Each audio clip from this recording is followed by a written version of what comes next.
Pemirsa, dulu pacar, kini musuh bebuyutan, dulu penuh cinta, kini jadi benci. Ungkapan tersebut sepertinya layak disematkan pada hubungan Kevin Hillers dan Siska Khair.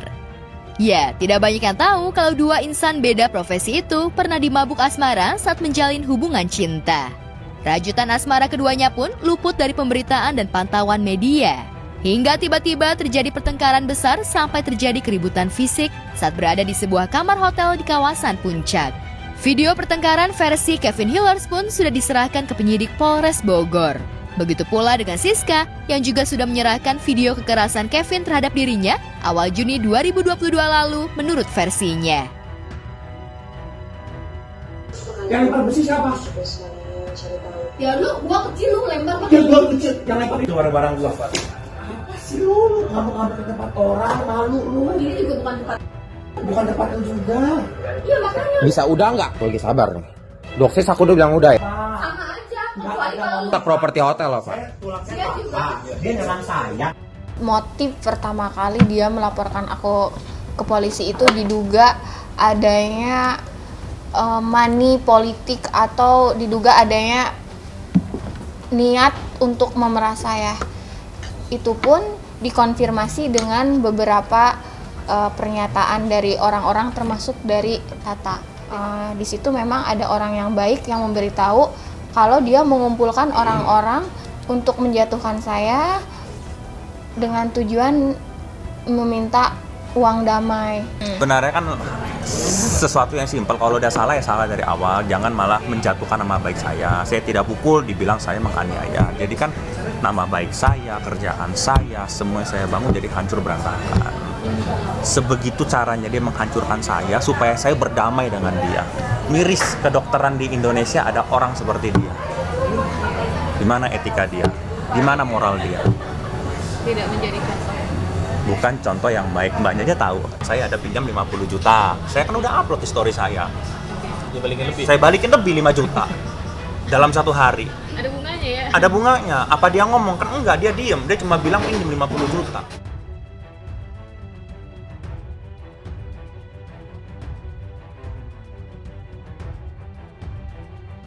Tidak terima dilaporkan Kevin ke Polres Bogor atas kasus dugaan penganiayaan, Siska pun balik melaporkan mantan kekasihnya itu ke Polres Bogor atas kasus yang sama.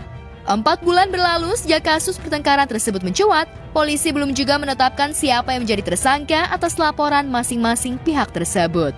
Namun dalam perjalanan kasusnya, polisi justru lebih dulu merespon laporan Siska ketimbang laporan Kevin yang pertama. Kondisi tersebut membuat pihak Kevin curiga dan menuding Siska telah menyuap pihak kepolisian supaya laporannya lebih dulu diproses. Dibantu kuasa hukumnya, Deka Saragi dan kawan-kawan, Kevin memberikan rekaman percakapan handphone antara Kevin dengan seorang selebgram yang diduga mengetahui adanya kong kali kong antara Siska dengan pihak kepolisian. Di dalam TKP pun jelas ketika dia menganiaya saya, dia ada ngomong, saya bisa mengeluarkan Anda dari sinetron Ikatan. Tit. Nah, itu satu. Terus kedua, ada bukti chatting personal antara ini dokter ke produser di tempat saya syuting. Dengan mengarahkan untuk saya diberhentikan sementara waktu. Dan gak lama kemudian saya langsung hilang. Tapi kan kembali lagi saya tidak bisa memaksakan apapun itu. Keputusan kantor saya menghargai. Tapi sebegini jahatnya ini orang mematikan rezeki saya. Si Siska deket-deketin temen-temen aku. Si Astri adalah teman-teman kantor aku. Terus si teman aku udah ngecek kan nama si Siska. Jadi Siska kemarin minta tolong tuh ke Asti. Udah dia minta tolong. Habis itu mau bayar jenderal lah apa segala macam. Kali kamu harusnya iniin kanitnya. Soalnya gue dengar si Siska kan telepon temen gue minta tolong, minta bantu. Dia bilang berapa aja dia mau bayar. Berarti kan dia juga nyiram polisi juga lah, polisi di Bogor. Gak mungkin ya keluarga sama sekali. Si SK dia ngomong apa? Dia ngomong ke siapa temanmu? Nggak boleh kasih tahu namanya. Astri. Siapa? Astri. Astri itu siapa? Astri itu mantan bininya DPR, orang kaya banget, orang power. Yang jadi pertanyaannya kenapa semua laporan dia tidak ada dasar hukum tapi bisa terbit bisa naik sidik. Yang bisa saya sampaikan adalah adanya dugaan oknum yang menerima suap itu kuat di Polres Bogor. Itu sangat kuat karena ada bukti rekaman sawer-sawer dan masih ada bukti rekaman lainnya yang belum saya keluarkan. Ini eksklusif. Oh, masih ada lagi? Masih ada. Itu lebih spesifik ke siapa? Ya namanya cewek ya, bela diri wajar ya kataku. Ya namanya cewek membela diri wajar, tapi cowok ngebanting kayak gitu, nggak banget deh menurut aku. Kalau temperamen memang bawaannya orangnya seperti itu kali ya, dan dia itu seorang yang nggak mau ngaku salah. Pokoknya mau udah kegap salah pun, udah kita gapin nih dia salah, dia tidak akan pernah mau ngaku salah. Contohnya apa waktu pacaran kamu gitu? Iya. Apa contohnya ada momen di mana yang dia disalahin, dia benar-benar salah tapi dia nggak bersalah gitu? Ada nih satu momen nih, kita flashback ya. Curhat atau cerita gitu? Kegap nih, selingkuh nih, di mana gitu kan? Aku tanya, tanggal segini kamu di sini kan sama cewek ini kan? Udah jelas bener-bener ada buktinya dan orangnya mengakui ada di situ tanggal segitu, tapi dia nggak mau mengakui. Ngeles aja terus gitu. Jelas akhirnya dia malah nuding kamu bersalah gitu. Iya, malah muter balikin, malah oh lo yang salah kayak gitu.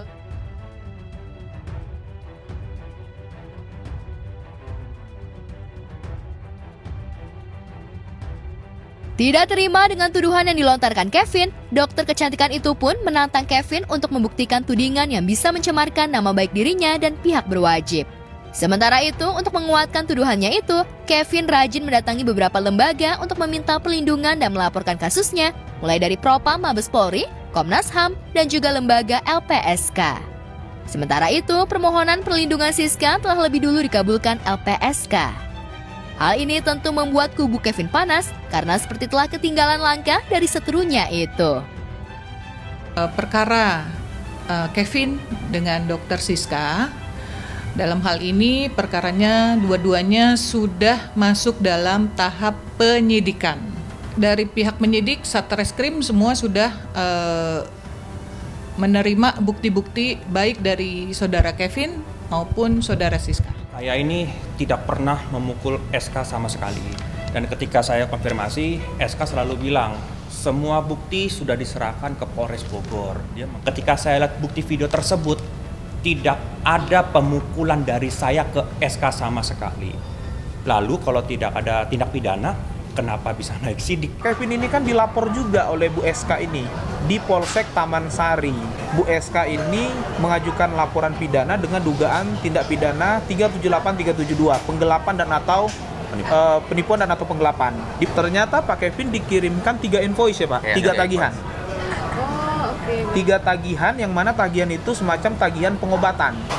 Tapi di atas 80 jutaan ya, kurang lebih di atas 80 jutaan lah tagihan tersebut. Lalu kemudian saya melihat secara hukum ada yang janggal juga nih. Kenapa LP ini bisa masuk?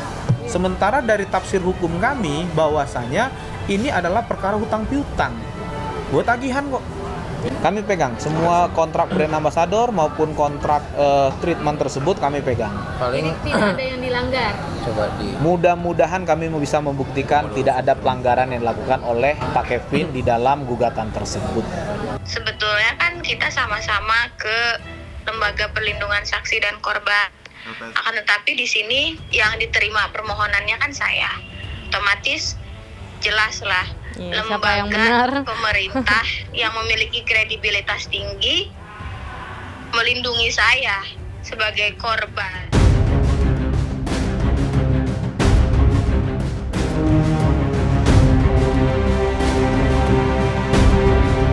Jika dirunut ke belakang, Siska tidak hanya melaporkan Kevin ke Polres Bogor atas dugaan penganiayaan, tapi Siska juga melaporkan mantan kekasih bucinnya itu ke Polsek Taman Sari, Jakarta Barat atas dugaan penipuan.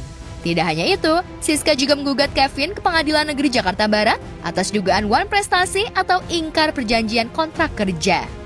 Kevin yang menjadi brand ambassador perusahaan kosmetik Siska digugat 1,5 miliar karena tak menjalani tugasnya sejak berseteru dengan Siska. Jika demikian, akankah konflik dua mantan kekasih itu akan berakhir di meja hijau atau justru sebaliknya berakhir damai? Hanya waktu jualah yang akan menjawabnya. Saya dianiaya ketika saya lagi sakit. ketika saya tidak boleh ada benturan di pinggang, dan orang yang menganiaya saya adalah orang yang mengetahui saya sedang sakit, orang yang mengetahui titik kelemahan saya di pinggang. Ya saya manusia biasa. Saya kalau benar, saya benar. Kalau saya salah, saya salah. Hukum tidak boleh pandang bulu. Gara-gara kamu, aku sakit loh. Aku masih ada rasa pengen permintaan maaf dari dia gitu loh. Rasa menyesal atau apa, tidak ada menghubungi sama sekali. Padahal sudah diberitahu oleh kakak saya. Kakak saya bilang, ya sudahlah, memang mungkin udah tidak peduli. Kesempatan yang Pak Kevin dapat itu, dari yang Kevin dapat itu 400 juta sekian ya, itu adalah saldo, bentuknya saldo. Saldo yang yang Kevin bisa gunakan untuk treatment. Sedangkan yang Kevin lakukan untuk treatment itu hanya sekitar dua kali dan itu totalnya mungkin nggak sampai 15 sampai nggak nyampe 10 juta treatment tersebut. Di perjanjian tersebut Pak Kevin tidak wajib untuk menikmati semua proses itu. Dia bisa pilih, kok aku mau 3 aja, 4 aja selama setahun ya boleh-boleh saja. Atau nggak mau pun boleh. Nggak mau pun juga nggak ada masalah. Sih masalah cepat selesai, terus ini berjalan transparan apa adanya dan tidak berpihak ke pihak siapapun itu. Pokoknya jalan sesuai dengan koridor yang benar. Dan semoga yang bersalah cepat ditetapkan sebagai tersangka. Karena di sini korban, dia kena psikis, dia banyak kepikiran, sedangkan yang di sebelah sana malah jalan-jalan keluar negeri. Ini seperti senjata makan tuan menurut saya. Karena niat saya kan saya selalu dibully. Si dokter abal-abal itu pasti pakai baju oranye, pasti masuk penjara. Kita kan negara hukum ya, tidak bisa seperti itu. Sekarang pun apapun keputusannya, saya akan menghargai proses hukum. Prinsipnya dia takut lah fakta ini kesebar. Dia takut bahwa semua orang tahu bahwa dia pelakunya, dia orang yang menganiaya saya, sehingga semua ini tertutup. Dan ada pemberitaan saya akan dijemput paksa. Seperti sebuah skenario ya. Sudah diatur. Kayak sudah diatur gitu. Jadi semua orang tidak tahu faktanya, tiba-tiba saya dijemput paksa. Orang taunya saya yang salah.